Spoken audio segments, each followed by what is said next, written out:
May I come in, sir? Yes, Anita, come in. Sir Select Motors, Ankit spare parts और General Auto Works, इन तीनों को quotations भेज दिए सर। गुड, तीनों को रेगुलरली फॉलो अप करो। Okay sir. And yes Anita, call up Hariram Consultants also. हमें उन्हें भी पिच करना चाहिए। Sure sir. Anita, sir you are looking good today. Thank you sir. My pleasure. ये सलवार कमीज तुम पर अच्छा लगता है। Thanks sir. वेस्टर्न ड्रेसेस में वो बात नहीं है, है?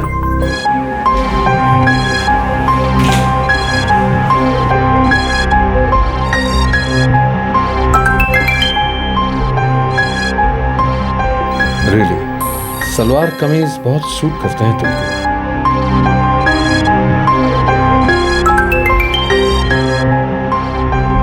और हाँ, जब भी तुम सलवार कमीज पहनो तो बाल खुले रखा करो, बहुत सुंदर लगोगी।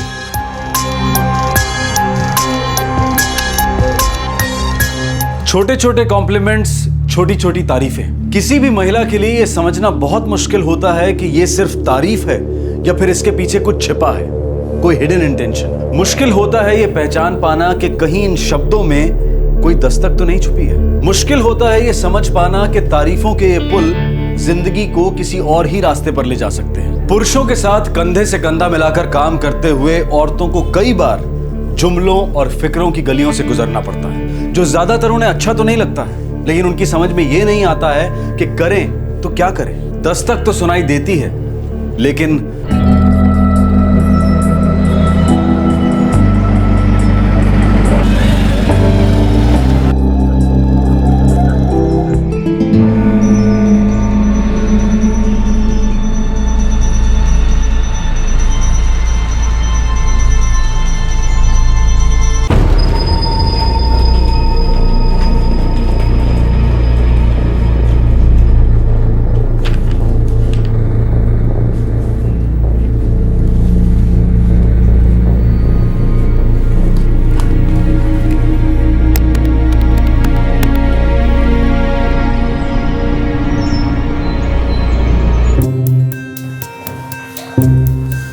स्वाति। हाँ मम्मा। चलो दूध पियो।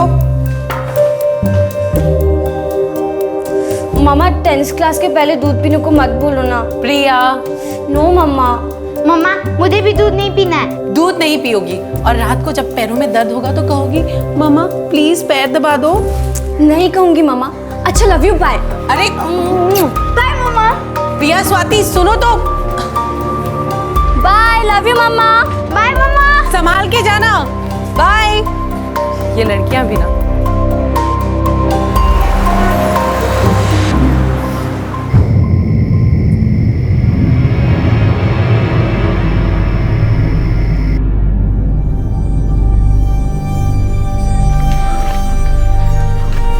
दीदी ये मेरी पेन है ना?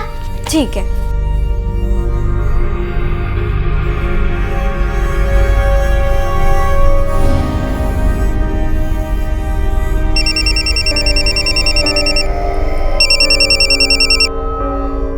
हाँ कल्पना बोलो। घड़ी देखिए टाइम क्या हो रहा है। अरे बाबा टाइम देखूं के काम। आजकल रोज लेट आने लगे हो आप। अब क्या करूं? सितंबर मंथ है, 30 तारीख तक सारा काम खत्म करना है। आप बस ना काम ही करते रहना।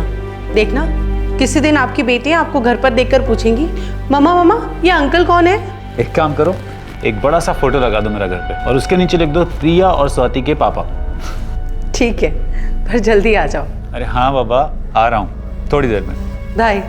अच्छा हाँ सुनो, खाना टेबल पर लगा दिया है, अगर मेरी आंख लग जाए तो प्लीज उठा देना। ठीक है, बाय बाय।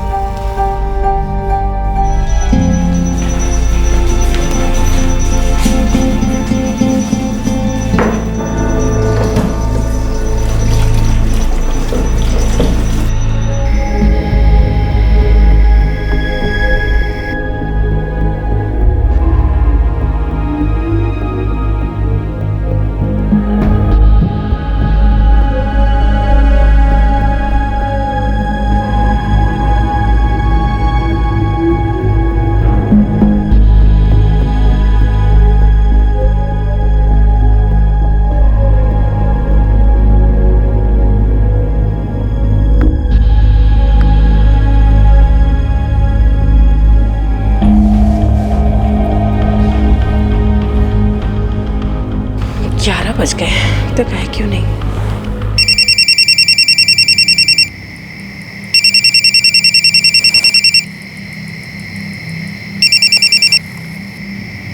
हाँ बोलो कल्पना।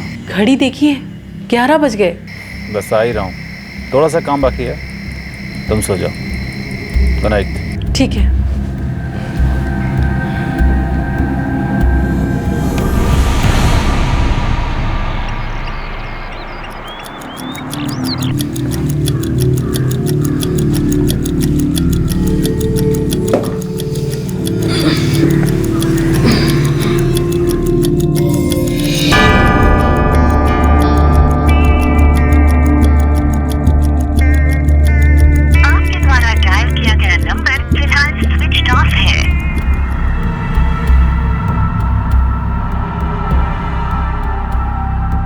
बाय मम्मा।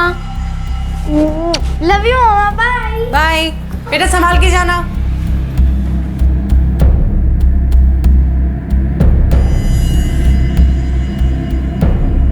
आपके द्वारा डायल किया गया नंबर फिलहाल स्विच ऑफ है।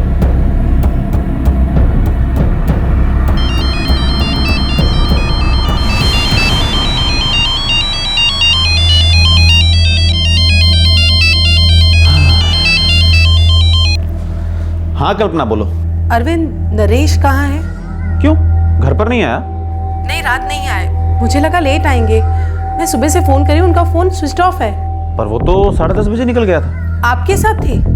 हाँ, वो हम दोनों जानवी होटल गए थे, कुछ डिस्कस करना था, फिर वहां से दोनों साथ ही निकले थे।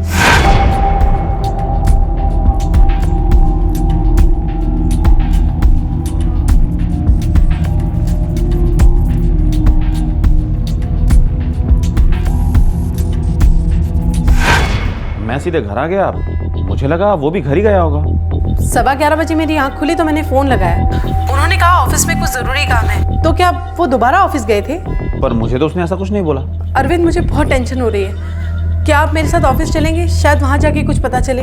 हाँ ठीक है, मैं तैयार होके आता हूँ।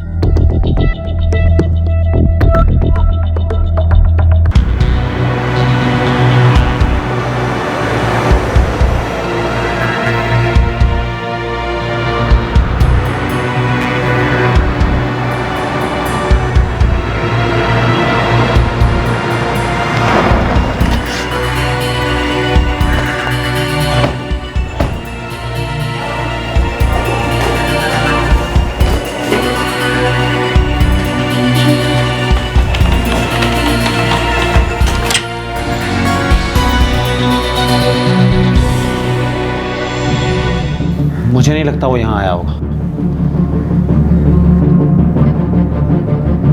नहीं मैडम, नरेश साहब तो क्या यहाँ कोई भी नहीं आ रात को?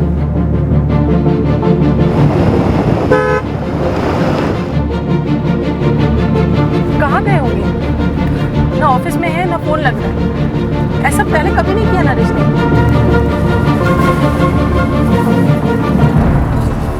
क्या हुआ, अचानक गाड़ी क्यों रोक दी? पिछली लेन में मैंने नरेश की गाड़ी देखी शायद।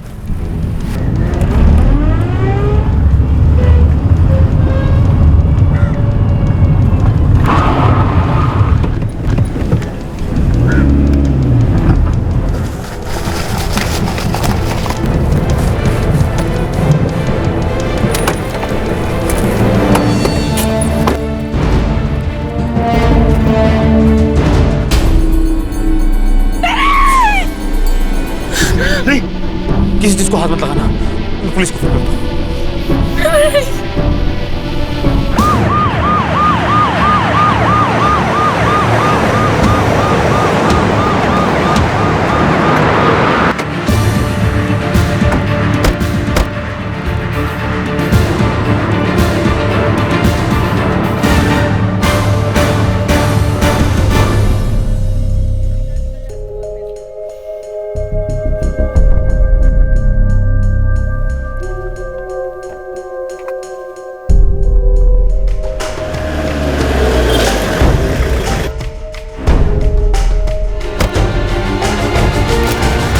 सर मोबाइल आसपास कहीं भी नहीं मिला है, अभी भी स्विच ऑफ आ रहा है।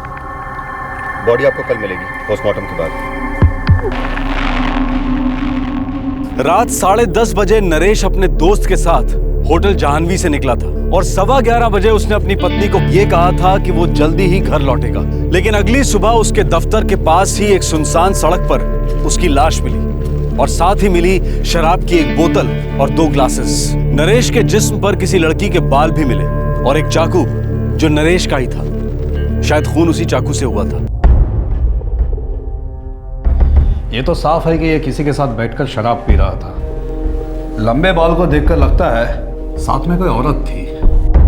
एक ऐसी औरत जिसे ये पता था कि नरेश अपनी कार में चाकू रखता है। कोई अजनबी तो नहीं हो सकता क्योंकि खून नरेश की चाकू से ही हुआ है। नहीं साहब जी, नरेश सर जी रात को यहाँ वापस आए नहीं। मैं इधर ही था ड्यूटी पे।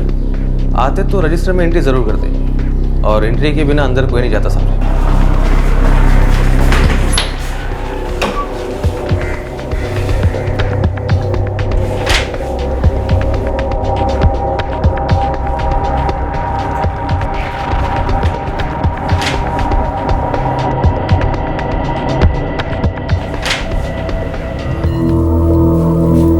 नरेश और किसी औरत के साथ मैं मान ही नहीं सकती इंस्पेक्टर साहब।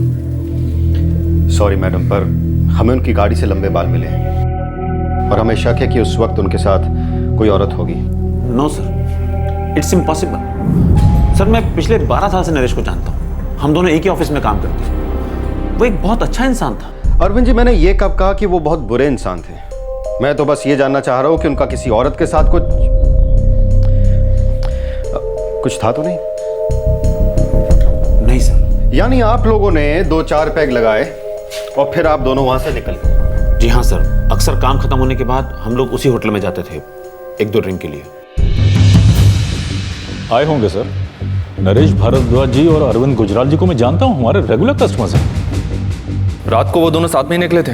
हो सकता है सर, अब रेगुलर कस्टमर्स हैं, इतना ध्यान कौन रखता है। वैसे आप चाहें तो सीसीटीवी फुटेज देख सकते हैं। सीसीटीवी लगा है? वरना तो अक्सर यही सुनने को मिलता है, बस 2-3 दिन में लगा है। ठीक है, फुटेज दे दो। हाँ सर, हम साथ ही निकले थे। मैं अपनी गाड़ी में बैठा और वो अपनी गाड़ी में। और ये करीब 10:30 बजे की बात होगी? जी हाँ सर।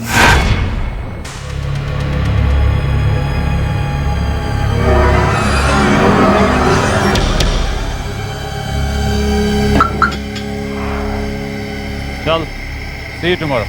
Take care.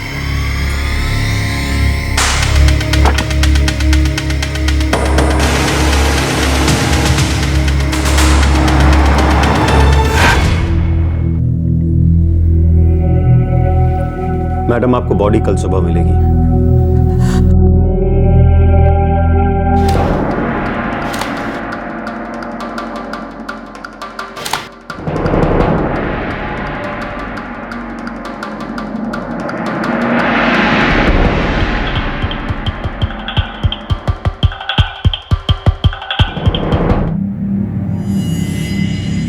बीवी से बात की 11:15 बजे।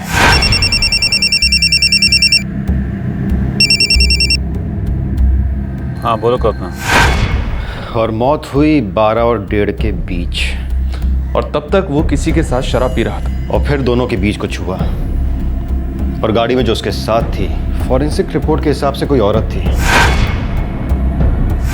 और उस औरत ने 13 बार उस आदमी पर चाकू से वार किया।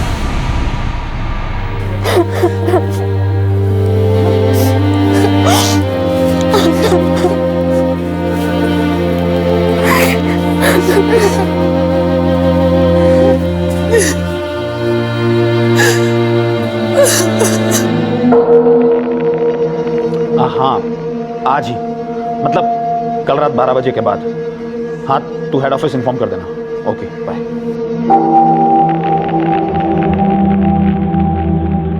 अरविंद, सच बताइए मुझे, क्या इनका किसी और औरत के साथ अफेयर था? नहीं कल्पना, कसम से मुझे इस बारे में कोई आइडिया नहीं है। और अगर मुझे पता होता तो मैं तुमसे क्यों छुपाता?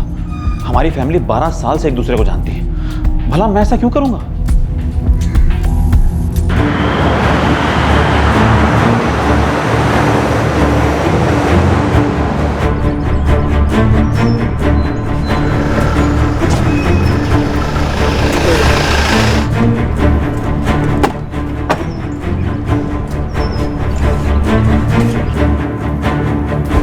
मैं 8 साल से यहाँ काम कर रही हूँ। मैंने नरेश सर के बारे में ऐसी कोई बात कभी नहीं सुनी। वो तो बहुत अच्छे इंसान थे। नहीं सर, हो ही नहीं सकता। छोटा सा तो ऑफिस है हमारा, फीमेल स्टाफ कम नहीं है, पर नरेश सर ने कभी किसी के साथ कोई ओछी हरकत नहीं की। वो औरतों के चक्कर में थे ही नहीं सर।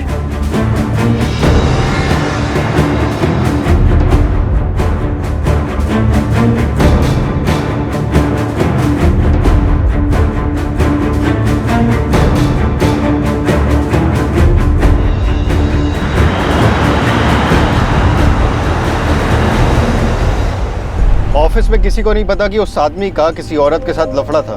सर वो अरविंद गुजराल पुराना दोस्त है। नहीं अनंत, मुझे नहीं लगता कि वो कुछ छुपा रहा है। ये माजरा कुछ और ही है, किसी और एंगल में जा रहा है केस।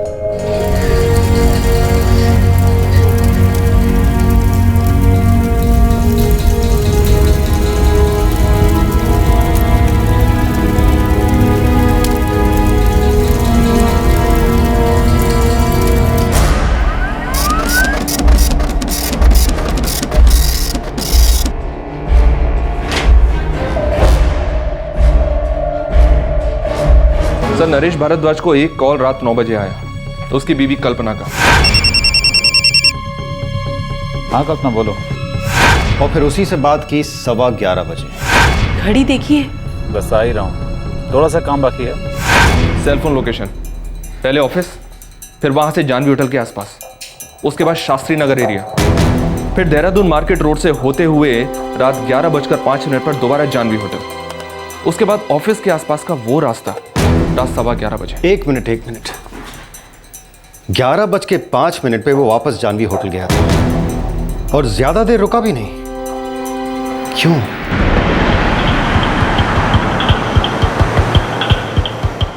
सर कोई आइडिया नहीं है कि भारद्वाज साहब वापस आए थे या नहीं। तब शायद मैं अंदर था, लेकिन हमारा बार जो है वो 11 बजे बंद हो जाता है। वो दारू पीने आया होगा या फिर लेने? हो सकता है। बार कहाँ पर है? जी फर्स्ट फ्लोर। तो मतलब बाहर जाने के लिए वो रिसेप्शन क्रॉस किया होगा। जी तो सीसीटीवी फुटेज में पता चल सकता है। जी हो सकता है। चलिए दिखाइए। जी आइए। ये रहा। हाँ सर, वो आए थे। मैंने ही बोला था उनको बार बंद हो चुका है। सॉरी सर, अभी लास्ट ऑर्डर भी हो चुका, बार क्लोज हो चुका है। सिर्फ आधा घंटे की बात है यार। रियली सॉरी सर, आजकल बहुत स्ट्रिक्ट है, 11 के बाद बार क्लोज हो जाता है।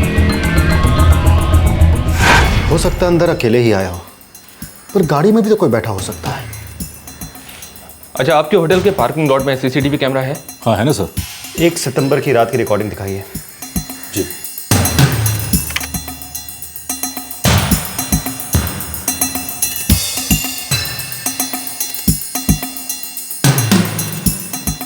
ये 10:30 बजे की बात है।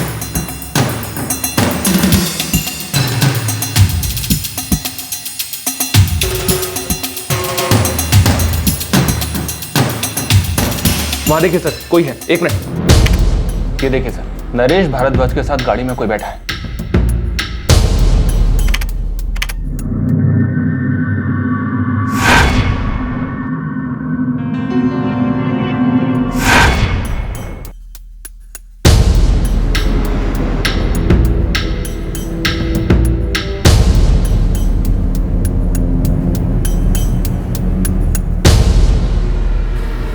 अनंत, एक बात तो पक्की हो गई, औरत थी उसके साथ।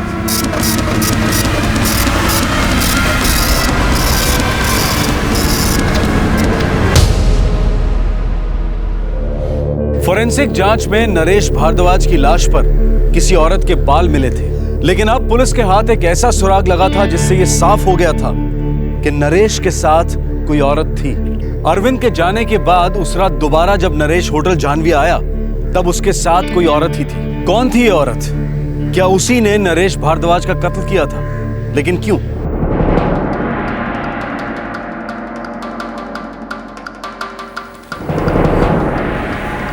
नहीं सर, मैंने इसे पहले कभी नहीं देखा।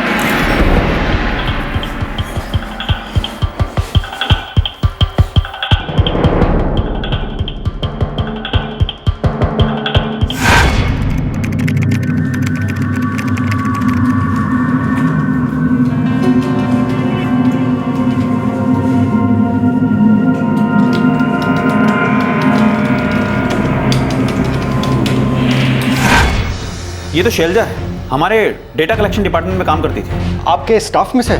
जी नहीं, टेम्परेरी थी, डेटा कलेक्शन ऑपरेटर थी। हमारे यहाँ कुछ स्टाफ टेम्परेरी बेसिस पर अपॉइंट किया जाता है। पिछले साल तकरीबन 6 महीने के लिए काम पर थी। पिछले साल?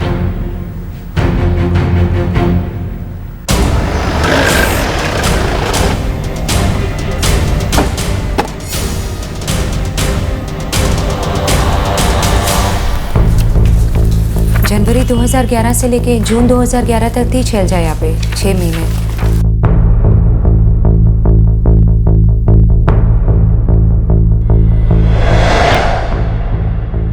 उसे नरेश भारद्वाज की सिफारिश पे रखा गया था यहाँ पर? जी हाँ।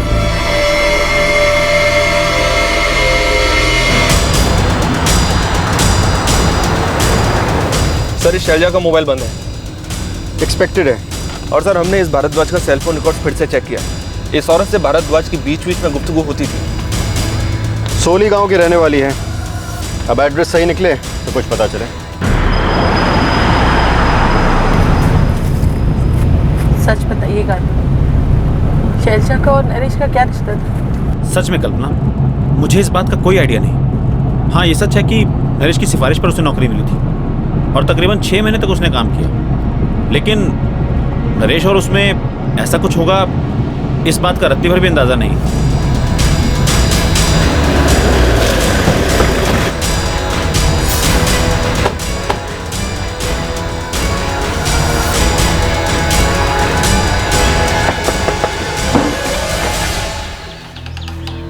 जी, शैलजा यहीं रहती है?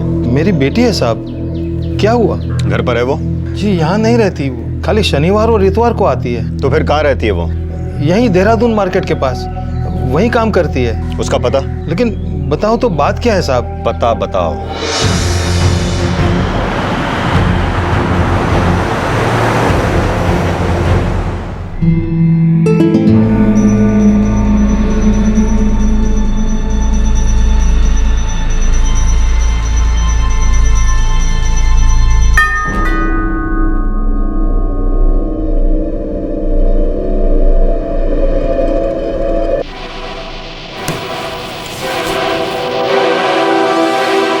एक सितंबर की रात क्या आप नरेश भारद्वाज के साथ थीं?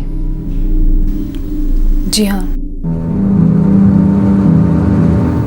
मैंने ही उसे मार डाला।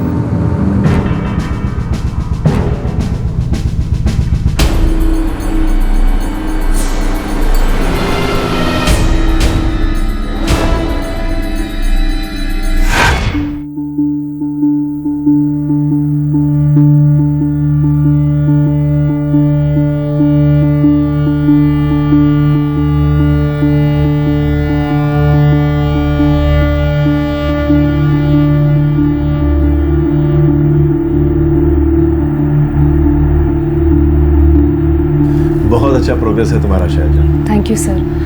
बस अब जल्दी से जल्दी एक अच्छी सरकारी नौकरी मिल जाए। बाबा भी रिटायर हो चुके हैं तो सारी जिम्मेदारियां मेरे ही ऊपर हैं। लेकिन तुम सरकारी नौकरी क्यों ट्राई कर रही हो? सिंपल है सर, एक बार सरकारी नौकरी लग गई तो ज़िंदगी भर की चिंता दूर हो जाती है। प्राइवेट का क्या भरोसा, और फिर बाबा भी सरकारी नौकरी में ही थे, तो मेरे लिए तो यही बेस्ट ऑप्शन है। ठीक है, मैं एक सरकारी दफ्तर के बड़े अफसर को जानता हूँ, हो सकता है वो तुम्हारी मदद कर दे। सर प्लीज़ एक बार मिलवा दीजिए ना। Okay, thank you sir.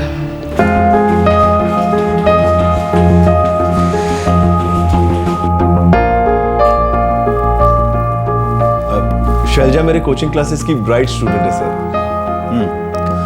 Biodata काफ़ी प्रॉमिसिंग है। हमारे डेटा कलेक्शन डिपार्टमेंट के लिए सुटेबल रहोगी तुम। काम करोगी? सर मैं मन लगाकर काम करूंगी, आपको शिकायत का कोई मौका नहीं दूंगी सर। एक फॉर्म भर के देना होगा, फिर एक एंट्रेंस एग्जाम होगा, और हमारे यहाँ सिलेक्शन सिर्फ मेरिट बेसिस पर ही होता है। I am confident sir, fail तो मैं हो ही नहीं सकती। तो ठीक है, कल आओ और अपना फॉर्म लेकर जाओ। Thank you sir, thank you very much. नमस्ते सर।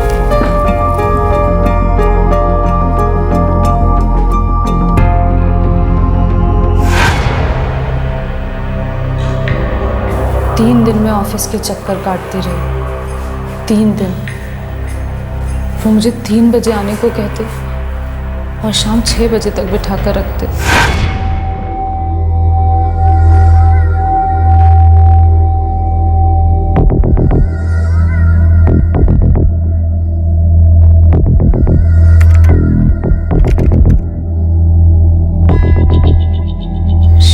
होती तो कहते मेरे साथ चलो।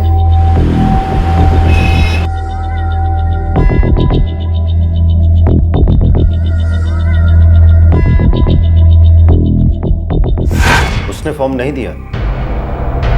दिया, पर 4 दिन बाद। 3 दिन तक वो तुम्हें ऑफिस में बुलाकर बैठाता था, फिर बाहर ले जाता था। कभी तुमने उससे पूछा नहीं कि तुम्हें फॉर्म क्यों नहीं दे रहा है? कभी सोचा नहीं कि वैसा क्यों कर रहा है? मुझे नौकरी चाहिए थी। लेकिन नौकरी फिर भी नहीं मिली।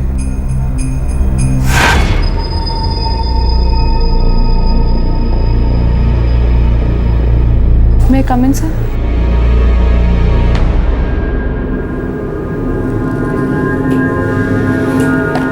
I'm sorry Shailaja. सर मैंने बहुत अच्छे से पेपर लिखा था, मुझे समझ में नहीं आ रहा मैं फेल कैसे हो गई। दीपक सर तो बोल रहे शैलजा, मैं देखता हूँ ना मैं क्या कर सकता हूँ तुम्हारे लिए। रिलैक्स शैलजा, मैं किस लिए हूँ। एक काम करते हैं, तुम्हारा मूड ठीक करते हैं, साथ में डिनर करते हैं। और रही बात जॉब की, तो उसकी चिंता तुम बिल्कुल छोड़ दो, मैं हूं ना।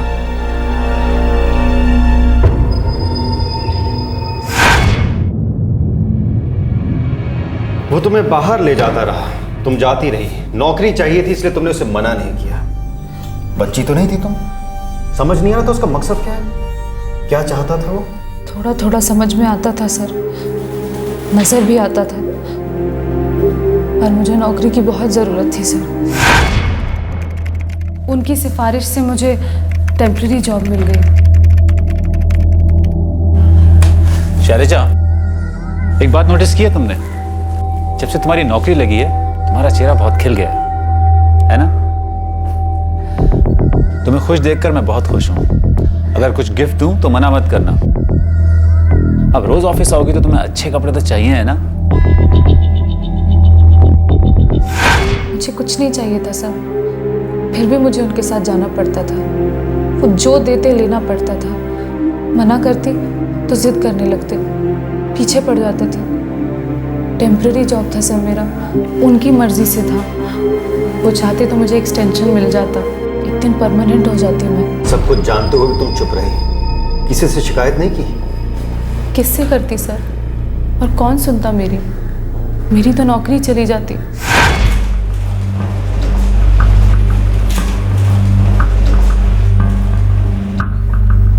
मैं कम इन सर?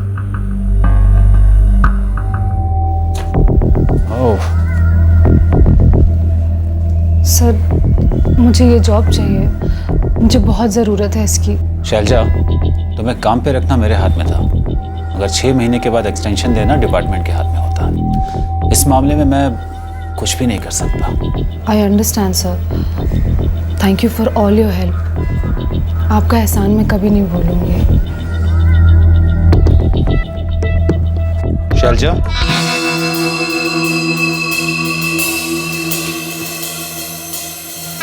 तुम्हें जॉब चाहिए? Yes sir. अगर यहाँ नहीं हो तो कहीं और चलेगी, जहाँ पर तुम अपनी पोस्ट ग्रेजुएशन की पढ़ाई भी कर सकती हो। और एक बार मास्टर्स की डिग्री आ गई, फिर मैं तुम्हें परमानेंट जॉब दिलवा सकता हूँ। सर अगर ऐसा हो जाए तो और क्या चाहिए? एक बात जानती हो, जब तुम मुस्कुराती हो तो बहुत खूबसूरत लगती हो। मेरा मन करता है कि तुम्हें कहीं बाहर लेकर जाऊँ। इतना तो बनता ही है ना। देखो, मना मत करना। मैं जानती हूँ उंगलियां मुझ पर भी उठेंगी। लोग कहेंगे मैंने मौके का फ़ायदा उठाया, अपनी औरत होने का, अपनी फेमिनिटी का इस्तेमाल किया। पर मुझे सिर्फ एक परमानेंट जॉब चाहिए था सर। मेरे बाबा रिटायर हो चुके थे, उन्होंने बहुत किया है मेरे लिए। मैं बस उनके बुढ़ापे का सहारा बनना चाहती थी, मेरी मजबूरी थी। नरेश सर के साथ मैं कभी अपनी मर्जी से नहीं गई, पर मुझे डर था कि मना करूंगी तो मेरी नौकरी चली जाएगी। शिकायत करती भी तो किससे, कौन सुनता मेरी? लोग तो यही कहते कि नौकरी छोड़ दो, पर नौकरी छोड़कर भी क्या होता? इज्जत तो लड़की की ही जाती है सर। मेरे लिए तो एक तरफ कुआं और एक तरफ खाई। बोलती तो इज्जत और नौकरी दोनों चली जाती, इसलिए चुप रही। पर चुप रहकर भी क्या मिला? थक चुकी थी, तंग आ चुकी थी, अंदर ही अंदर गुस्सा उबल रहा था। हर दिन वो मुझे बाहर ले जाना चाहते थे, कभी शॉपिंग कभी डिनर। मुझे ये सब अच्छा नहीं लगता था, ना ही मैंने अपनी मर्जी से किया। पर उन्हें मेरे मन से क्या लेना देना। नौकरी जाने के डर से अपना गुस्सा भी पी गई। अब लगता है इतना रुकना नहीं चाहिए था, पहले ही उन्हें कह देना चाहिए था कि मुझे ये सब पसंद नहीं है। डर गई थी, समझ नहीं आता था क्या करूं। नरेश सर का फोन आया था।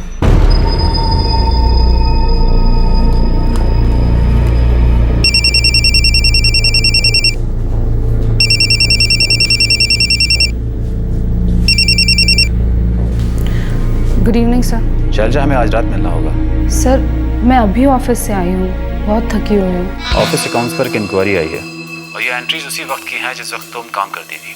किसी मुसीबत में तुम भी फंस जाओगी और मैं भी। सर मैं कल आके देख लेती हूँ सर, मुझे पता है मैंने कोई गलती नहीं की है। समझने की कोशिश करो शैलजा, गलती हुई है, मुझे तुमसे डिस्कस करना है। देखो कोई दूसरा तुमसे पूछताछ करे उससे पहले हमारा मिलना बहुत ज़रूरी है। देखो नौकरी मेरी सिफारिश से लगी थी तो गर्दन मेरी भी अटकेगी, समझ रही हो ना तुम? हमें आज ही मिलना होगा। Okay sir. मैं 10:30 बजे तक फ्री हो जाऊंगा, तो मैं पिक कर लूँगा। ज़्यादा वक्त नहीं लगेगा, थोड़ा सा ही काम है।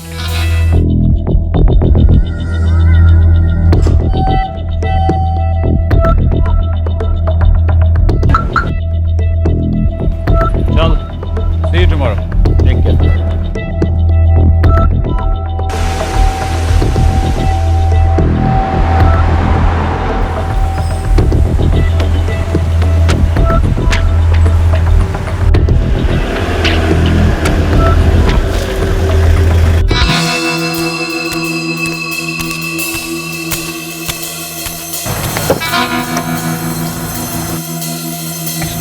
अरे वाह, you're looking so good. वैसे तो तुम हमेशा ही लगती हो। सर क्या बात करनी है sir?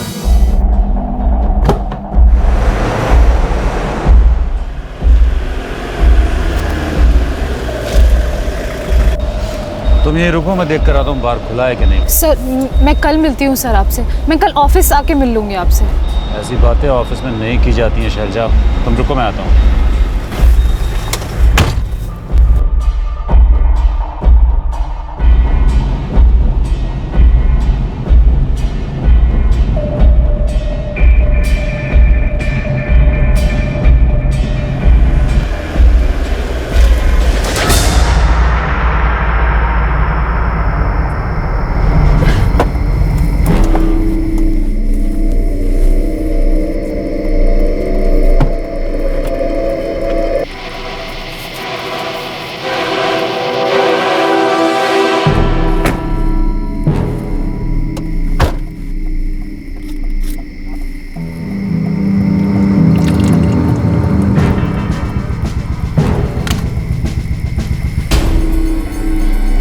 Sorry sir, I don't drink.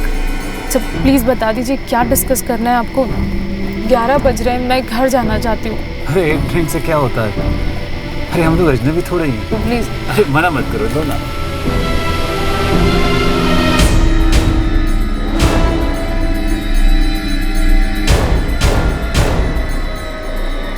दे दो ना, come on, cheers.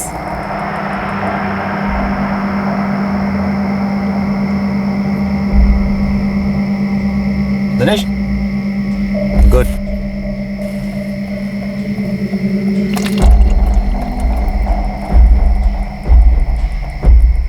Come on Shailaja, दो ना, पियो।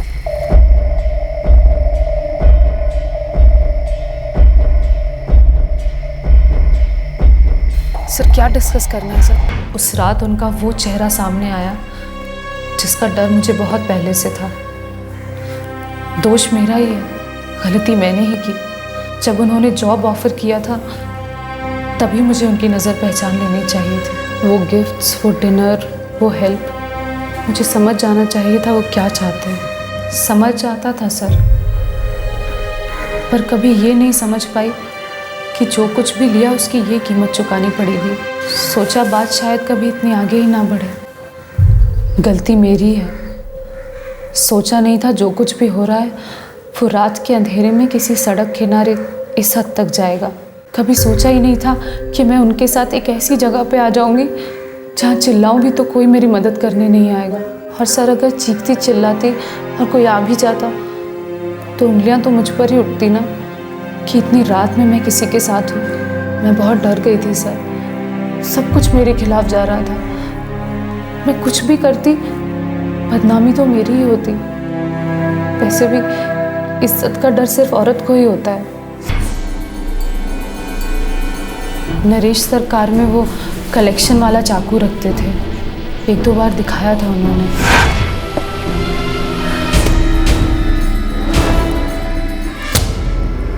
ये कर क्या रही हो तुम? मना करना चाहिए था, बहुत पहले ही मना करना चाहिए था। गलती की, पर अब ये गलती दोबारा नहीं करूँगी। अब अपनी जिंदगी में तुम्हारी सुगंध भी नहीं देखना चाहती मैं।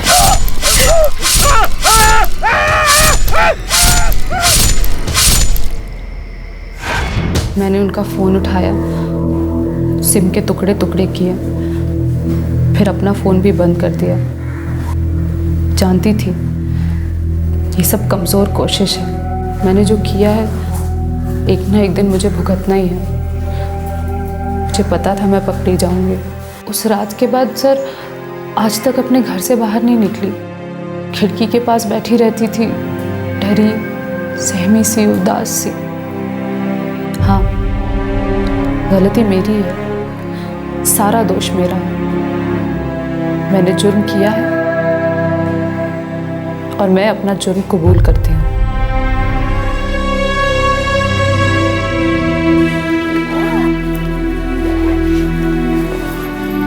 बाय मम्मा। बाय मम्मा। बाय बेटा।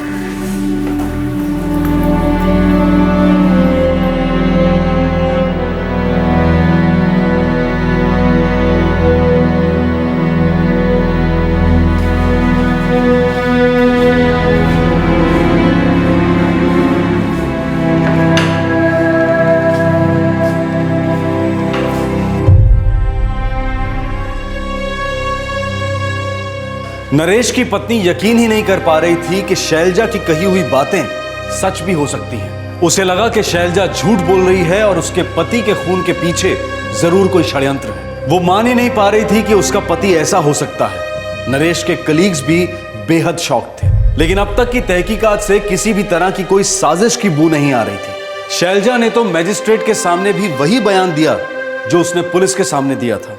नरेश के शरीर पर मिले बालों के सैंपल्स शैलजा के बालों से मैच हो चुके थे। शक की कोई गुंजाइश ही नहीं थी। शैलजा इस वक्त पुलिस कस्टडी में है।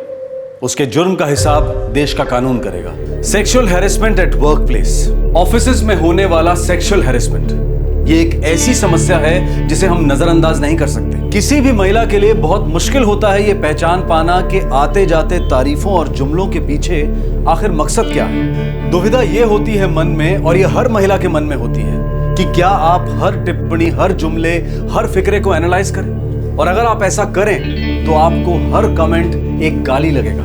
और अगर कोई महिला ऐसा करे तो उसके फ्रेंड्स, उसके कलीग्स सभी शायद यही कहेंगे कि यू आर टू सेंसिटिव, तुम कुछ ज्यादा ही सोच रही हो। ऐसे हालात से निपटना आसान नहीं होता, और मुश्किल तब और बढ़ जाती है जब तारीफ करने वाला आपका बॉस हो, जिसकी मर्जी पर, जिसकी एक हाँ या ना पर आपकी नौकरी टिकी होती है। अक्सर पुरुष ये भी कहते हैं कि औरतें औरत होने का फायदा उठाती हैं, अपनी फेमिनिटी का इस्तेमाल करके वो कोई भी काम करवा लेती हैं। ये एक जनरलाइजेशन है, और जनरलाइजेशन कभी सही नहीं हो सकता। किसी औरत की वेशभूषा को, उसकी खूबसूरती को किसी मर्द के द्वारा जेन्युइनली अप्रिशिएट करना ये गलत नहीं है। इट्स ह्यूमन, इट्स नेचुरल, और बहुत सी औरतों को ये नॉर्मल भी लग सकता है। लेकिन अगर किसी को ये सब नॉर्मल ना लगे तो इसका मतलब ये नहीं है कि वो औरत पिछड़ी हुई है, कंजर्वेटिव है, या फिर पुराने ख्यालों की है। ये अधिकार औरतों का ही होना चाहिए कि वो अपनी तारीफ को पसंद करें या फिर उस पर आपत्ति जताएं। और अगर उन्हें पसंद ना हो तो हमें उनकी भावनाओं का सम्मान करना चाहिए।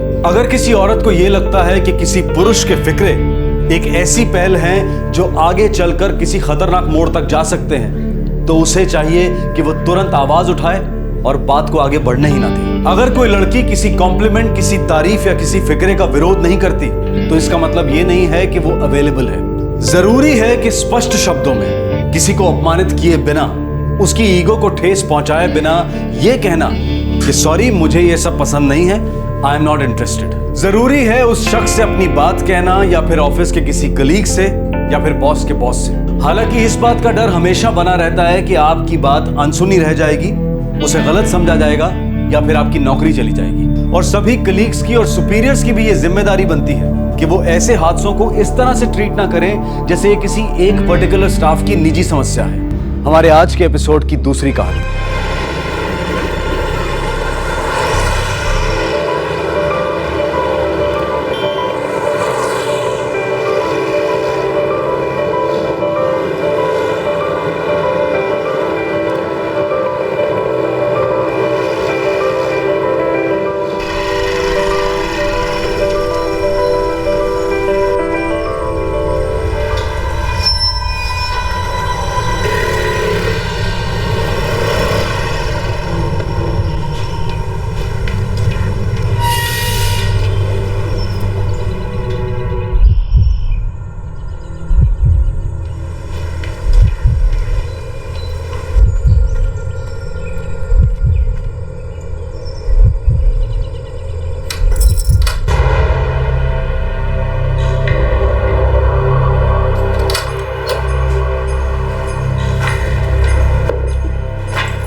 मम्मी कहाँ चली गई होगी?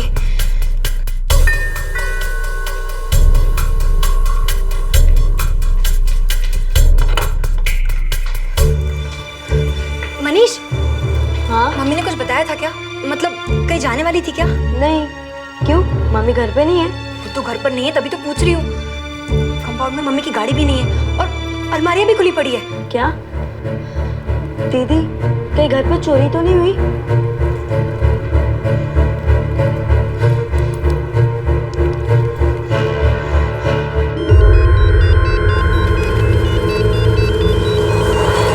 पहले वो डिब्बा ले गया।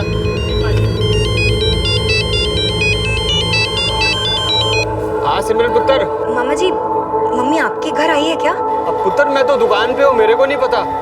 तू नाना को फोन कर लेना। जी मामा जी।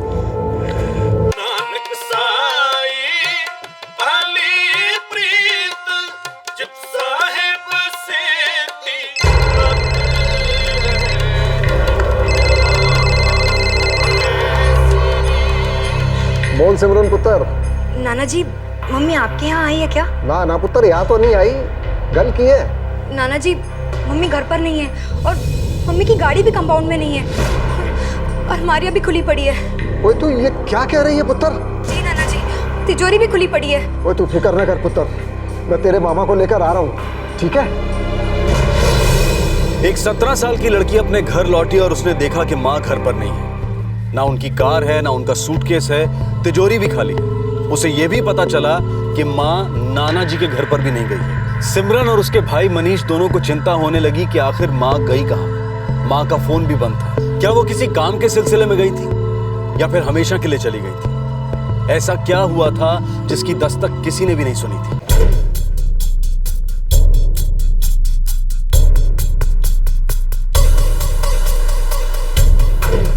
और मामा जी, वहाँ ऊपर, वहाँ मम्मी सूटकेस रखती थी, वो भी नहीं है। पुत्र, तू घर से कितने बजे गई थी? मामा जी 8 बजे। और तू पुत्र? मम्मी ने मेरे को 9 बजे बस स्टॉप पे छोड़ा था, रोज की तरह। सिमरन पुत्र, तू एक काम कर, तू अपनी नौकरानी गीता को फोन लगा। तुम दोनों के जाने के बाद वो घर पे ही होगी। मैं तब तक रवि को फोन लगाता हूँ। पापा जी, हो सकता है उसको कुछ पता हो। ठीक है।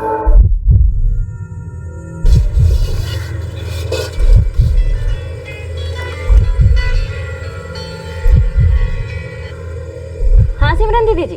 गीता, तू कितने बजे तक घर पर थी? मैं 11:30 बजे तक दीदी जी। क्यों, क्या हुआ? मम्मी ने कुछ बोला, कुछ बताया कि वो कहीं जाने वाली थी, ऐसा कुछ? नहीं दीदी जी। ठीक है। कुलजीत जी से कल शाम को बात हुई, आज सुबह से तो एक बार भी बात नहीं हुई। हाँ, और रवि तू है कहाँ? मुंबई से आ रहा हूँ, हाईवे पर हूँ। बताइए क्या हुआ, सब ठीक तो है ना? हाँ, कुलजीत घर पे ही नहीं है, उसका फोन भी बंद है और उसकी गाड़ी भी नहीं है। और यहाँ पे अलमारी खुली हुई है, तिजोरी भी खुली हुई है, उसका सूटकेस, कपड़े सब के सब गायब हैं। पर कुलजीत जी बिना बताए तो कहीं जाती नहीं, और अगर कहीं जाना भी हो तो मनीष या सिमरन को बोलकर ही जाती है। कुलजीत जी का मोबाइल नंबर क्या है? 444-678-768। नाइक, ये नंबर की लोकेशन ट्रैक करो। Yes sir. पति कहाँ है उनके? जी वो 4 साल पहले गुजर गए हार्ट अटैक से। उसके बाद मेरी बहन कुलजीत ही बिजनेस संभालती है। और उनका बिजनेस क्या था? स्टॉक्स एंड शेयर्स का जी। मतलब पति के मौत के बाद सारा बिजनेस आपकी बहन ही संभाल रही थी? जी हाँ, लेकिन उसे कुछ बिजनेस की खास समझ नहीं थी, तो उसने सारे क्लाइंट रवि शिंदे को दे दिए। जी रवि मेरे जीजा जी मंजीत के साथ काम करता था। प्रॉफिट का 50% हर महीने मेरी बहन को देता है। कुलजीत जी का सेल लोकेशन उनके घर पर ही बता रहा है। चलो घर पर चलकर ही देखते हैं।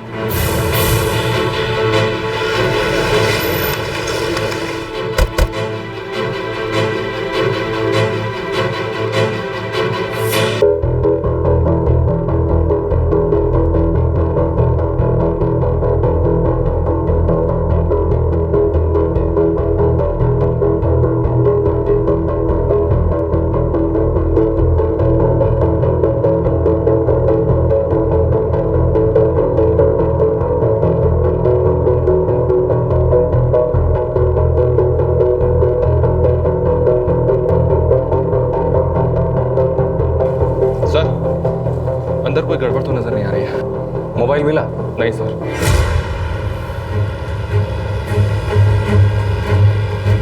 आप में से किसी ने अलमारी या सामान को छुआ तो नहीं? हाँ सर, मैंने। वो मम्मी नहीं दिखी तो। आपके कहने के मुताबिक ऊपर रखा हुआ सूटकेस भी गायब। हाँ जी। गाड़ी कौन सी थी? स्विफ्ट है जी, ब्लू कलर की। देख के नहीं लगता कि कोई गड़बड़ हुई है, ऐसे मालूम पड़ता है कि खुद अपनी मर्जी से चली गई। आपकी नौकरानी और वो पार्टनर, क्या नंबर था उसका? रवि शिंदे। मुझे इन दोनों के नंबर्स चाहिए और साथ में आपकी मम्मी की फोटो भी लगेगी और उस कार की डिटेल्स भी।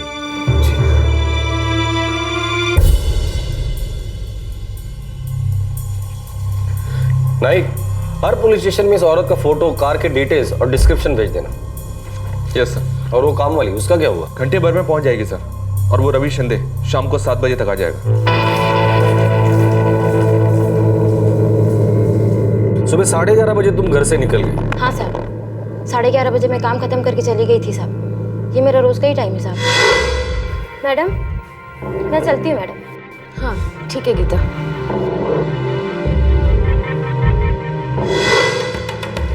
मैडम तभी फोन पर थी? हाँ साहब, वो फोन लगा रही थी साहब, पर ज्यादा मेरे को याद नहीं है। कितने साल से काम कर रही हो वहाँ पर?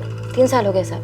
अच्छा, घर में कोई अनबन? नहीं साहब। घर में कोई अजीब सी बात? नहीं साहब, मैडम बहुत अच्छी थी साहब, बच्चे भी बहुत अच्छे हैं, कोई अनबन नहीं। मैडम का किसी के साथ भी कोई अनबन नहीं साहब। उनके पति मंजीत, उनकी 4 साल पहले मौत हो गई। सुना है साहब, पर तब मैं उधर काम नहीं करती थी। तुम्हारे मैडम के किसी के साथ कोई चक्कर? वो वैसी औरत नहीं थी साहब, वो बहुत अच्छी थी।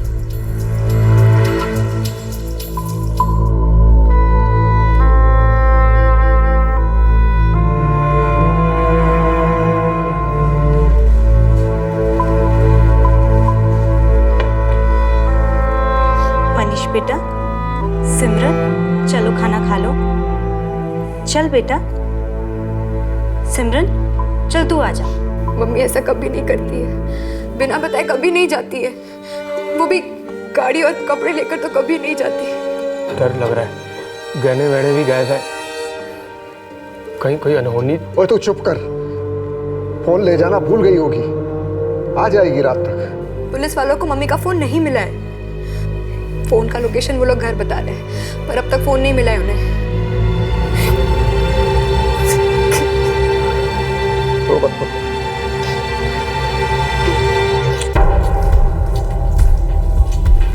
सर, मैडम का फोटो, कार का नंबर सब भेज दिया है। ये है उसका फोन रिकॉर्ड। आखिरी कॉल उसने बेटी को किया था 11:30 बजे। काम वाली ने भी बताया था कि मैडम फोन पर थी। सर, मुझे तो घर के अंदर का ही कुछ लफड़ा लगता है। शायद वो घर से नाखुश होगी। ऐसा लगता है जैसे अपनी मर्जी से वो गई होगी। पता चल जाएगा। और वो रवि शिंदे, वो नहीं आया अभी तक? पहुंचता ही होगा सर, रास्ते में।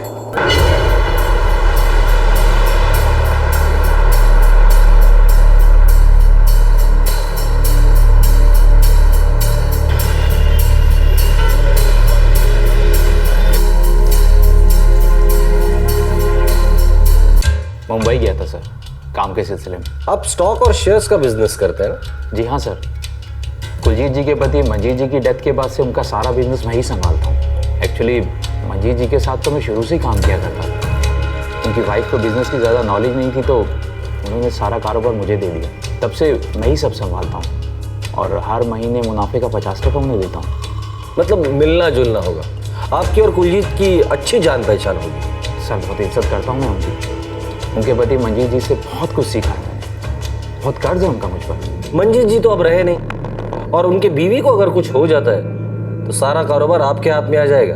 अच्छा कमा रहा हूँ सर, ऐसी कोई कमी नहीं है जिंदगी में कि ज़्यादा का लालच करूँ। और इस सचदेव परिवार का बहुत उपकार रहा है मुझ पर। आज इन्हीं की वजह से मेरा अच्छा चल रहा है। अगर आपको लगता है कि कुलजीत जी के गायब होने में मेरा कुछ हाथ है तो आप गलत सोच रहे हैं। ऐसा कोई है जिसके साथ वो भाग सकती है? ऐसा हो ही नहीं सकता सर। कुलजीत जी अपने बच्चों से बहुत प्यार करती है, उन्हें छोड़ के कहीं जा ही नहीं सकती। कोई पुराना दुश्मन जिसका ये सब करने में कोई फायदा हो? ऐसा तो कोई नहीं है, बस क्या? मंजीत जी और उनके ससुराल वालों के बीच में 5 साल पहले एक झगड़ा हुआ था। तब से दोनों परिवार के बीच में बातचीत बंद हो गई थी। लेकिन मंजीत जी की डेथ के बाद से ये रिश्ते फिर से सुधर गए।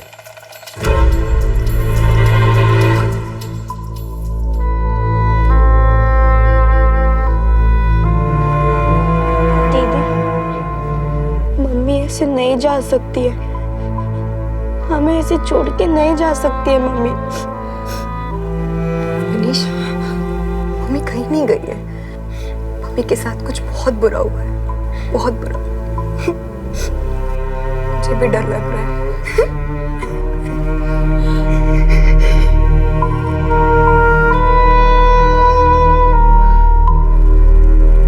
ऐसा कैसे कर सकती है कुलजीत? 2 बच्चों की माँ है वो। गड्डी, जेवरात, कपड़े सब लेकर चली गई।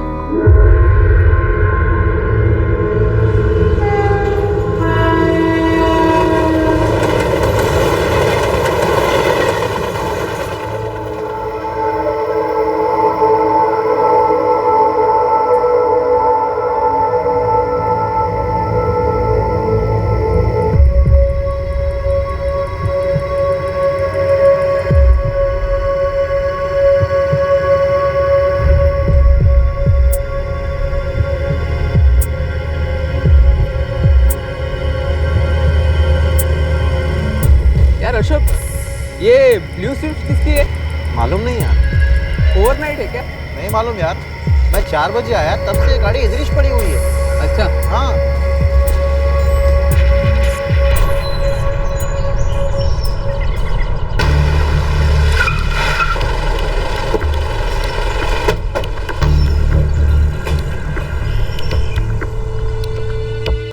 जी वो जीजा जी से बिजनेस को लेके थोड़ी सी अनबन हुई थी। मैंने उनसे कहा था कि धंधे में थोड़ा सा पैसा लगा दो, तो उन्होंने ना कर दिया। बस इसी बात को लेके थोड़ी सी अनबन हुई थी सर। देखिए, किसी भी पुलिस स्टेशन से आपकी बहन की कोई खबर नहीं मिल रही है। या तो आपकी बहन खुद गायब हो गई या फिर किसी ने इस तरह से गायब किया है कि छोटा सा सुराग भी ना मिल सके। और आपको कहीं से अनबन की बात पता चली, आप उसे मेरी बेटी के गायब होने से जोड़ने लग गए। देखो सर जी, ये सच है कि मेरे बेटे और दामाद जी के बीच अनबन हुई थी, लेकिन उसका मेरी बेटी के गायब होने से कुछ लेना देना नहीं है जी। देखिए, जब तक कोई सुराग नहीं मिलता, शक की सुई तो सब पर रहेगी। कुलजीत मेरी छोटी बहन है जी। और कोई भाई बहन? एक सबसे छोटी बहन है जी, परजीत, दिल्ली में रहती है। आज शाम तक वो भी आ जाएगी जी। कुलजीत उसके घर पे भी नहीं गई? नहीं है सर, वहाँ पे मेरी बात हो गई है उससे। और सर कुलजीत का ऐसा कोई भी नहीं है जहाँ वो जा सके जी। कोई ऐसी वजह भी नहीं है जो बच्चों को छोड़ के जाए। कोई भी कड़वाहट नहीं है जी हमारे रिश्ते में। सिमरन, तुम्हारी मम्मी ने तुम्हें सुबह 11:30 बजे फ़ोन किया था, शायद तुमने फ़ोन उठाया नहीं। हाँ सर, वो मैं कॉलेज में थी, लेक्चर में, और फ़ोन साइलेंट पे था। तो दोबारा कॉल बैक क्यों नहीं किया? सर भूल गई, ध्यान में नहीं था। तुम्हारी माँ शायद तुम्हें कुछ बताना चाहती थी। पता नहीं सर। देखो तुम्हारी माँ गायब है। अच्छा ये होगा कि तुम सच सच बता दो। सिमरन, तुम्हारी माँ का किसी के साथ कोई रिश्ता था? क्या तुम जानती हो वो कहाँ है? मैं कुछ नहीं जानती सर, ऐसा कुछ नहीं था।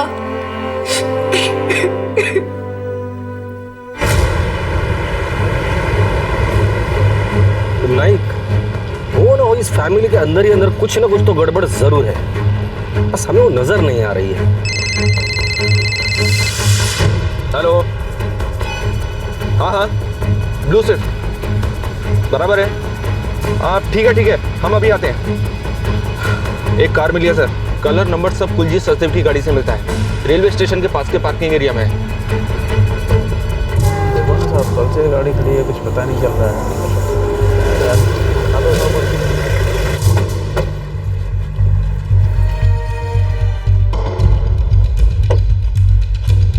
नाइक, गाड़ी लॉक भी नहीं की है। कल से गाड़ी इधर ही खड़ी है साहब, इसीलिए मैंने थाने फोन किया था साहब। पार्किंग की कोई पर्ची है, उस पर कोई नाम है? हाँ सर। जी साहब।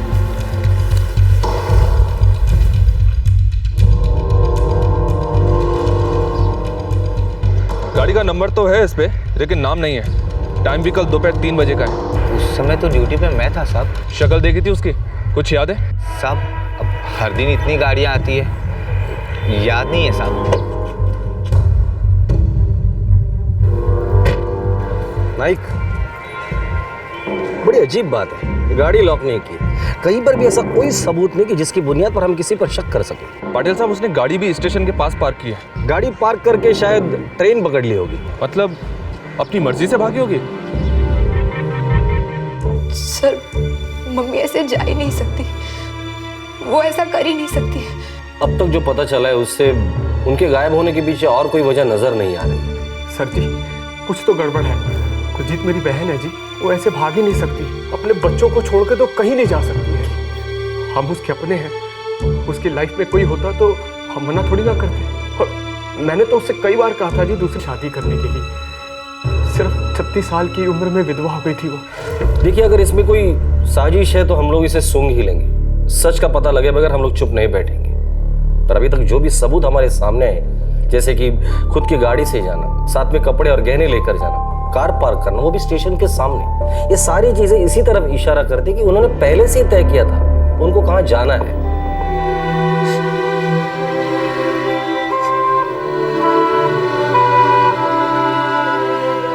अगर आप लोग कहें तो मैं दोनों बच्चों को अपने साथ दिल्ली ले जाऊं। मैं कहीं नहीं जाऊंगी, मैं यहीं रहूंगी। मम्मी हम दोनों को छोड़कर जा ही नहीं सकती, मैं नहीं मानती। वो यही है और वो वापस आएंगी। मैं दिल्ली नहीं जाऊंगी, मैं कहीं नहीं जाऊंगी।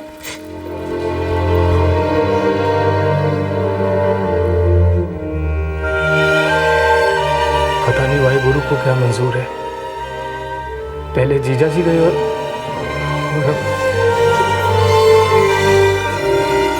सिमरन इस बात पर विश्वास ही नहीं कर रही थी कि उसकी मां इस तरह से कहीं जा सकती है। लेकिन इस केस में ऐसा कोई सच सामने नहीं आ रहा था कि पुलिस को कोई और एंगल नजर आए। जब ऐसा लगने लगा था कि कुलजीत अपनी मर्जी से अपने बच्चों को छोड़कर गई है, तभी इस केस में एक नया एंगल सामने आया।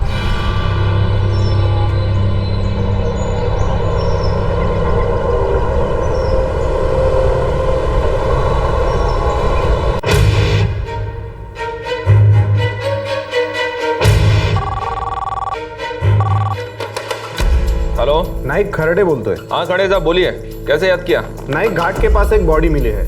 हम मिसिंग पर्संस की रिपोर्ट्स क्रॉस चेक कर रहे थे, तभी लगा कि हमें जो बॉडी मिली है वो उसी कुलजीत सचदेव की है जो आपके एरिया से गायब है।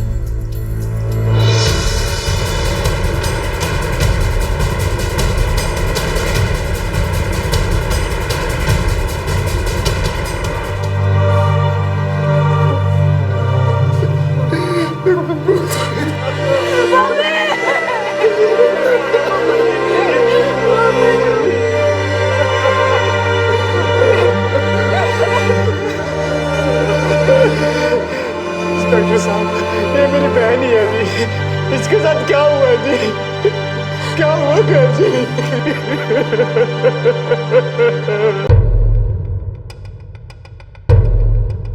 सुबह एक फोन आया, एक आदमी घाट के पास से गुजर रहा था, उसने बॉडी देखी।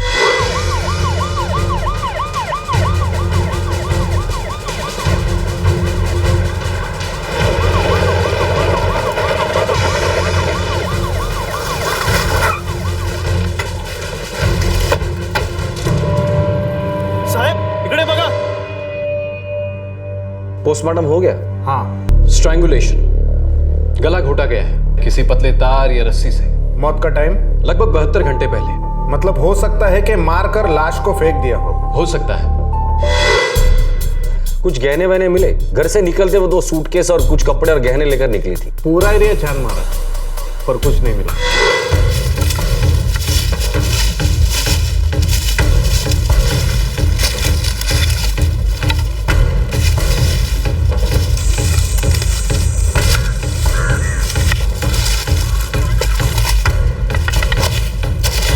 कोई आइडेंटिफिकेशन नहीं, बॉडी पर भी कुछ नहीं था। फिर हमें 5 अगस्त की आपके पुलिस स्टेशन की मिसिंग रिपोर्ट मिली, फोटो देखा और आप लोगों को इन्फॉर्म किया।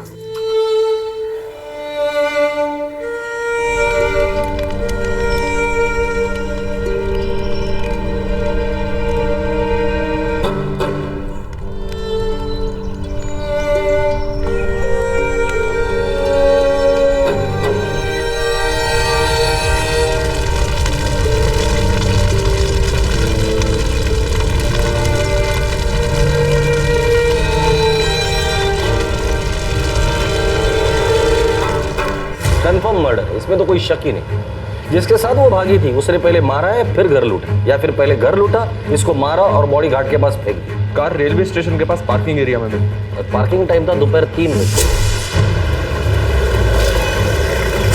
और कुलजीत को आखिरी बार काम वाले ने देखा था सुबह 11:30 बजे। मैं चलती हूँ मैडम। हाँ ठीक है गीता। अगर इसी कार को बॉडी डंप करने के लिए इस्तेमाल किया है तो मारने वाले के पास बॉडी डंप करके कार पार्क करने के लिए पूरे 4 घंटे। कपड़े गहने सब गायब है। कहीं ऐसा तो नहीं कि सारा ड्रामा हम लोगों को गुमराह करने के लिए किया गया? लगता तो ऐसा ही है सर, जैसे ये मैडम खुद अपनी मर्जी से घर से भागी। और बॉडी भी घर से इतनी दूर लोनावाला में मिली। भाई कभी सिर्फ ये पता करना है कि मैडम भागी किसके साथ। कोई करीबी होगा सर? अच्छी पहचान वाला।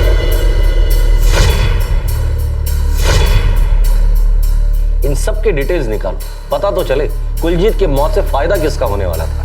सर श्लोक संत शरण जो जन परे, सो जन उदरनहार, संत की निंदा नानका, बहुर बहुर अवतार।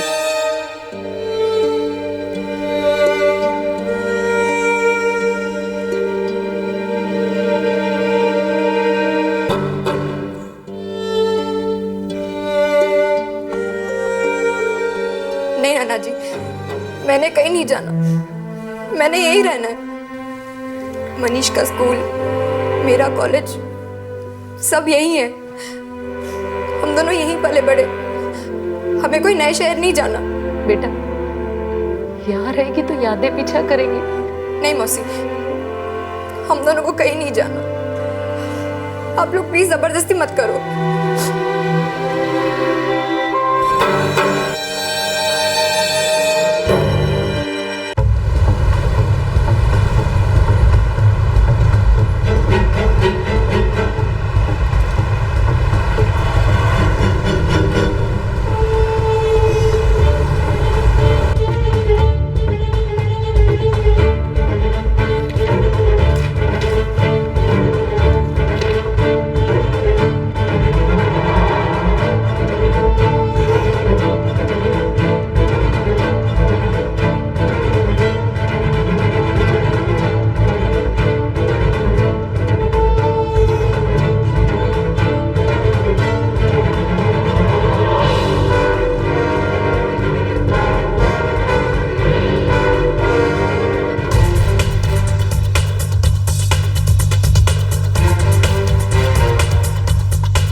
बिजनेस पार्टनर रवि शिंदे, भाई गुरचरण और बाप, सभी के मूवमेंट्स और बैकग्राउंड चेक किए। ऐसा कुछ भी सामने नहीं आया है जो इन लोगों के इन्वॉल्वमेंट की तरफ इशारा करे। कोई बाहर का आदमी जिसके साथ वो भाग रही थी? लोनावला के होटल चेक किए सर, पुणे स्टेशन की टिकट बुकिंग भी चेक की। 11:30 से 3 बजे के बीच 2 ही गाड़ी जाती है। और हाँ सर, आसपास के गहनों की दुकान वालों को भी इन्फॉर्म कर दिया है, अलर्ट कर दिया है। अगर कोई भी चोरी के गहने बेचने के लिए आए तो तुरंत रिपोर्ट करें। लेकिन अभी तक कोई रिपोर्ट सामने नहीं आई है सर। भाई इस केस की चाबी हाथ ही नहीं आ रही है। सर एक खबर है छोटी सी, हो सकता है कि ताला खुल जाए। बोलो। मैडम की बेटी सिमरन, एक लड़के के साथ उसका चक्कर है सर, नाम है वसीम शेख। माँ जानती होगी और उसने मना किया होगा। हाँ सर, रवि शिंदे से पता किया। कुलजीत जी ने एक बार बोला था उस लड़के के बारे में, अभी सिर्फ 17 साल की तो है वो, होता है इस उम्र में। पता नहीं, है तो 17 की, पर बातें ऐसे करती है जैसे बहुत बड़ी हो गई है वो। या तो बात बात पे गुस्सा करेगी या चुप रहेगी। कॉलेज से घर आते आते भी रोज देर कर देती है, हर छोटी मोटी बात पे झूठ बोलती है। समझाया उसको? समझाया, एक चांटा भी धरा, पर वो ढीठ की ढीठ। उसे ऐसा लगता है जैसे मैं उसकी बात समझती ही नहीं। मुझे लगता है आपको उसे थोड़ा सा वक्त और देना चाहिए। इग्नोर करो, हो सकता है कल आ जाए। आ जाए तो अच्छा है, क्योंकि मुझे वो लड़का कुछ ठीक नहीं लगता। इस बारे में फैमिली में से किसी को कुछ पता नहीं? लड़की का मामला है सर, आप समझ सकते हैं। वैसे कुलजीत जी बहुत सी बातें मुझसे शेयर किया करती थी, अपने पिताजी और भाई के साथ डिस्कस नहीं करती थी। ठीक है, thank you very much. My pleasure.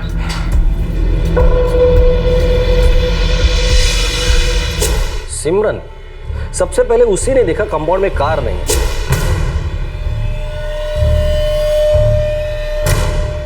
उसी ने देखा कि तिजोरी और अलमारी खुली है, और सबसे पहले उसी को पता चला कि सूटकेस गायब है।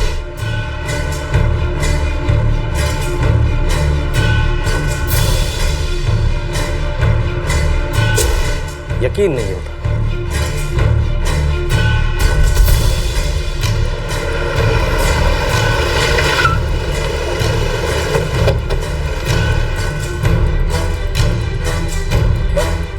दीदी, दीदी, आपने मम्मी को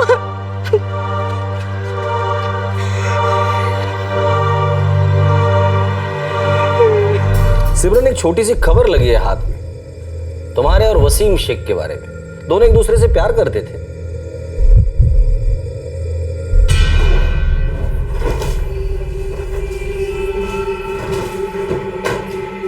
बैठो।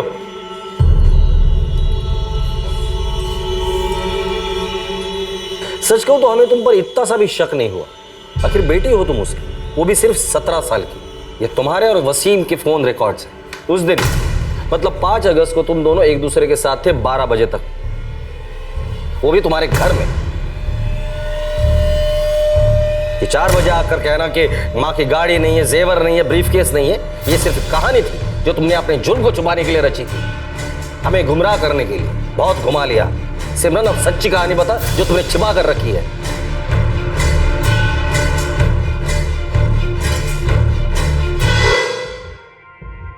वसीम, मम्मी कभी नहीं मानेंगी, वो हमें कभी साथ नहीं रहने देंगी।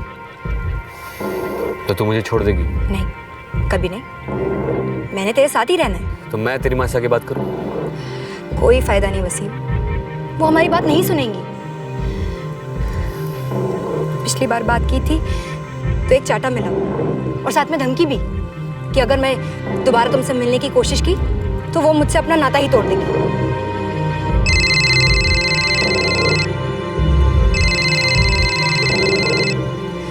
ये देखो, पुलिस की तरह नजर रखती है मुझ पर, कहाँ हूँ, किसके साथ हूँ, क्या कर रही हूँ। देख सिमरन, हम अभी मिलते हैं, ये बात छिपने वाली तो है नहीं। तो अभी जाके साफ साफ बात कर लेते हैं।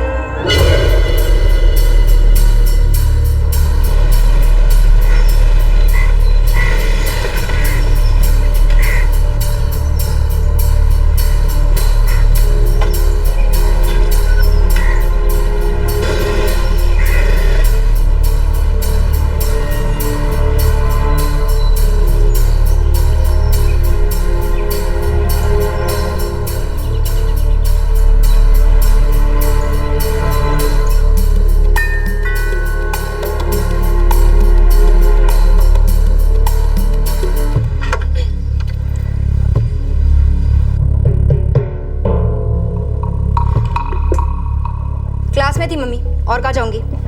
कॉल बैक भी नहीं किया? नहीं किया। घर ही तो वापस आ रही थी ना। मम्मी आपने तो मुझे परेशान कर दिया है।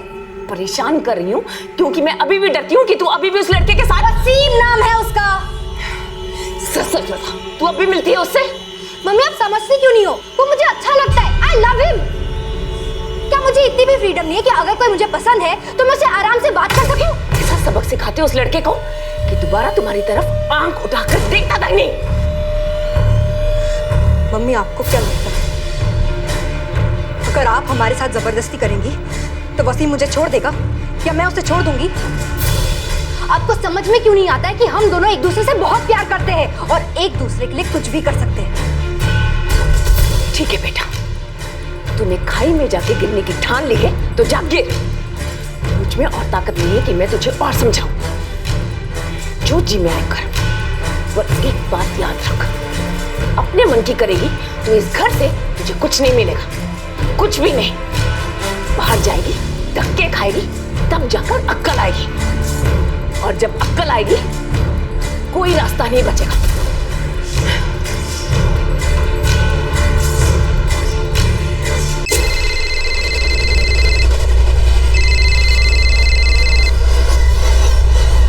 हेलो,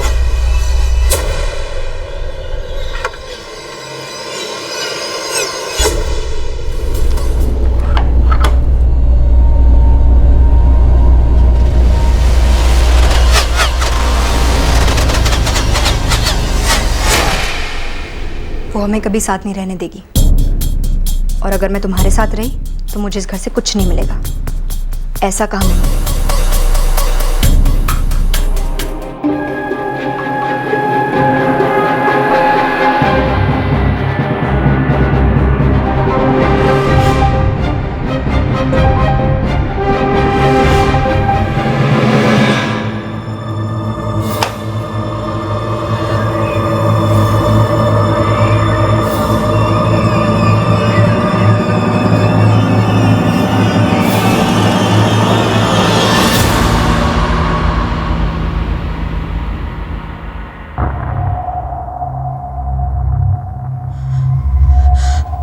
Oh my God, ये हमने क्या कर दिया? तुम्हारी माँ तो गई, अब वसीम, तुम्हें कार ड्राइव करनी आती है? हाँ। वसीम, वो सूटकेस निकालो।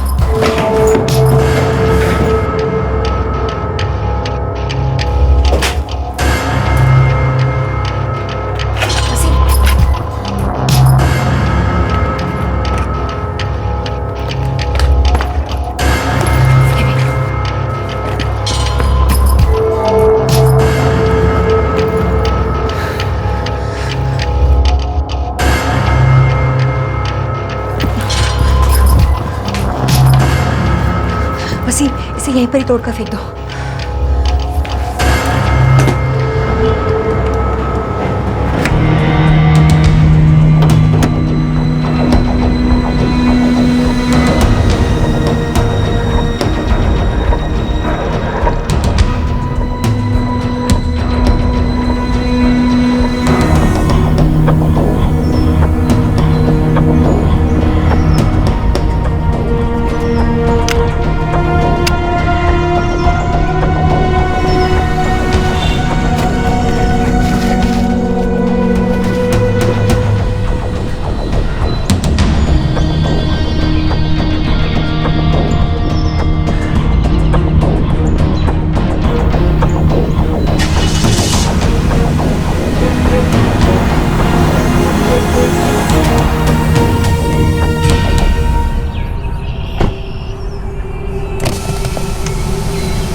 इसे संभाल कर रखना, और जब तक मैं ना कहूँ तब तक गहने ना बेचना। ओके।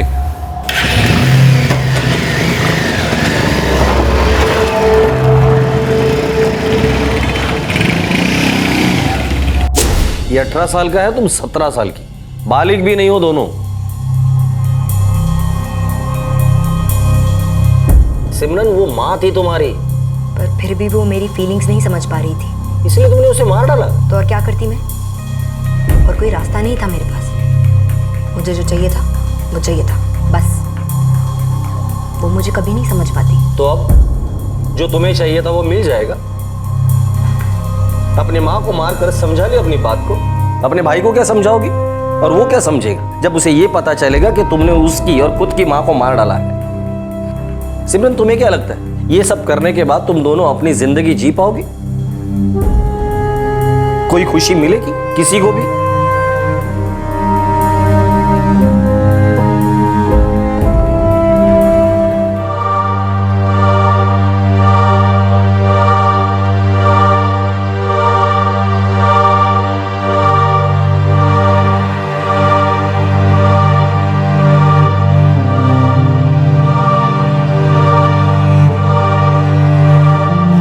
जिस सूटकेस में कुलजीत के कपड़े और गहने थे वो वसीम के घर पर मिला। वसीम के परिवार को भी उतना ही गहरा सदमा लगा जितना कि सिमरन के नाना के परिवार को। सिमरन को अपने किए पर जरा भी अफसोस नहीं था, लेकिन कुछ महीनों के बाद उसे अपनी गलती का एहसास हुआ। वो रोई, बहुत रोई, क्योंकि उसने अपनी माँ को खो दिया था। जुवेनाइल होम में 3 महीने गुजारने के बाद उसे जमानत मिल गई। उसके नाना ने उसे छोटे भाई मनीष के साथ दिल्ली उसकी मौसी के घर भेज दिया। सिमरन के नाना अब भी सदमे में हैं कि उनकी नातिन ने उनकी बेटी की, अपनी माँ की इस तरह से जान ली। टीनेज में जब बच्चे विरोध करने पर उतर आए तो उन्हें रोकने के लिए डांट डपट हर घर में बहुत आम सी बात है। सख्ती से उनके विरोध को दबाया भी जाता है, लेकिन अक्सर परिणाम कुछ और ही निकलते हैं। बच्चों के मन में गुस्सा बढ़ता जाता है, उबलता रहता है, जो उन्हें कुछ भी करने पर मजबूर कर सकता है। हम ये नहीं कह रहे हैं कि ऐसा ही होता है, पर आम तौर पर ऐसा होता दिखाई देता है। वो विरोध का सुर, वो विरोध एक दस्तक है जिसे सुनकर बड़ों के लिए यह तय करना बहुत मुश्किल हो जाता है कि क्या करना चाहिए। मैं आपको एक कहानी सुनाता हूँ। एक लड़की थी, 7th क्लास में पढ़ती थी, लगभग 12-13 साल की। एक दिन वो स्कूल से वापस आई और उसने अपनी माँ से कहा कि माँ, मेरी क्लास में एक लड़का है, वो मुझे बहुत पसंद है और मैं उससे शादी करना चाहती हूँ। माँ सुनकर हक्का बक्का रह गई, बहुत गुस्सा हुई। उसकी समझ में नहीं आया कि वो अपनी बेटी की इस बात का क्या जवाब दे। शाम को जब पति घर आए तो उन्होंने बेटी की ये बात उन्हें बताई और कहा कि तुम्हारी बेटी ये बक रही थी। पिता ने कहा ठीक है, मैं बेटी से बात करूंगा। उन्होंने बहुत शांति से अपनी बेटी से बात की तो बेटी ने वही बात दोहराई कि पापा, मैं उस लड़के से शादी करना चाहती हूँ। तो पिता ने कहा ठीक है बेटा, तुम उससे शादी कर लेना, लेकिन अभी तुम्हारी उम्र बहुत छोटी है, तुम्हारी पढ़ाई भी पूरी नहीं हुई। एक बार तुम्हारी पढ़ाई पूरी हो जाए, तुम शादी करने के लायक हो जाओ तो हम तुम्हारी शादी उससे करवा देंगे। तब तक तुम उस लड़के से रोज मिलो, क्योंकि वो तो तुम्हारी क्लास में ही पढ़ता है। उससे बातें करो, उसे जान लो और पहचान लो। लड़की बहुत खुश हुई और माँ हैरान रह गई कि ये पिता अपनी बेटी को क्या सलाह दे रहे हैं, कितनी अजीब सी सलाह दे रहे हैं। लड़की बहक रही है और ये उसे और बहका रहे हैं। पति ने अपनी पत्नी से कहा, बी काम, डोंट वरी, परेशान होने की जरूरत नहीं है, हमें उसकी शादी आज तो नहीं करवानी है। कुछ महीने बीत गए। लड़की दोबारा अपने पिता के पास आई और उसने कहा कि पापा, मुझे आपसे बात करनी है। तो पिता ने कहा कि हाँ बेटा बोलो। बेटी ने कहा कि पापा, मुझे अब उस लड़के से शादी नहीं करनी है। पिता ने कहा ठीक है बेटा, लेकिन ये तो बताओ कि बात क्या हुई। उसने कहा कि पापा, क्लास में एक दूसरा लड़का है जिसे मैं पसंद करती हूँ और मैं उससे शादी करना चाहती हूँ। पिता ने कहा ठीक है बेटा, अगर तुम खुश हो तो हम भी खुश हैं। लड़की खुश हुई और चली गई। 26 साल बाद वो लड़की बड़ी हो चुकी थी और 3 साल के एक बच्चे की माँ बन चुकी थी। एक शाम वो अपने माता पिता के साथ बैठी थी। उसके मन में एक सवाल आया। उसने अपने पिता से पूछा कि पापा, आपको याद है जब मैं छोटी थी तो मैंने आपसे कैसी जिद की थी और आपने हाँ भी कह दी थी, लेकिन सच बताइए कि क्या आपने दिल से हाँ कही थी? पिता ने कहा हाँ बेटा, मैंने सीरियसली हाँ कहा था, क्योंकि मैं जानता था कि तुम में अपने जिंदगी के फैसले लेने की समझ आ जाएगी। मुझे भरोसा था तुम पर। लड़की मुस्कुराकर अपने पिता की तरफ देखने लगी। इस तरह के और भी एपिसोड देखने के लिए हमारे चैनल को सब्सक्राइब करें और बेल आइकन दबाना ना भूलें।